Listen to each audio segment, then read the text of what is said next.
आता पाहूया टॉप 9 महत्त्वाच्या बातम्या।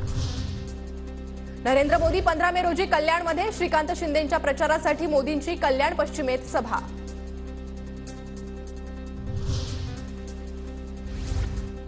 मनसेला 17 तारखेला शिवाजी पार्क येथे सभा घेण्यास परवानगी। पंतप्रधान नरेंद्र मोदी आणि राज ठाकरे एकाच मंचावर येणार, मनसे नेते बाळा नांदगावकर यांची माहिती। इंडिया आघाडीचं शिष्टमंडळ आज राष्ट्रपतींना भेटणार, मतदानाच्या वाढत्या टक्केवारीच्या आरोपांवरून राष्ट्रपतींची भेट घेणार। उद्या पंतप्रधान मोदींची नंदुरबारमध्ये जाहीर सभा। नंदुरबारमधील अहिंसा शाळेजवळ 55 एकर परिसरात होणाऱ्या सभेसाठी जोरदार तयारी। हिना गावी त्यांच्या प्रचारासाठी मोदींच्या सभेचं आयोजन। सुप्रिया सुळे आणि सुनेत्रा पवारांना निवडणूक आयोगाची तिसरी नोटीस। दोन्ही उमेदवारांच्या निवडणूक खर्चात मोठी तफावत असल्यानं तिसरी नोटीस बजावली। शिरूरचे उमेदवार अमोल कोल्हे आणि अढळराव पाटलांना निवडणूक आयोगाची दुसरी नोटीस। तातडीनं निवडणुकीतील खर्चाचं स्पष्टीकरण देण्याचे आदेश।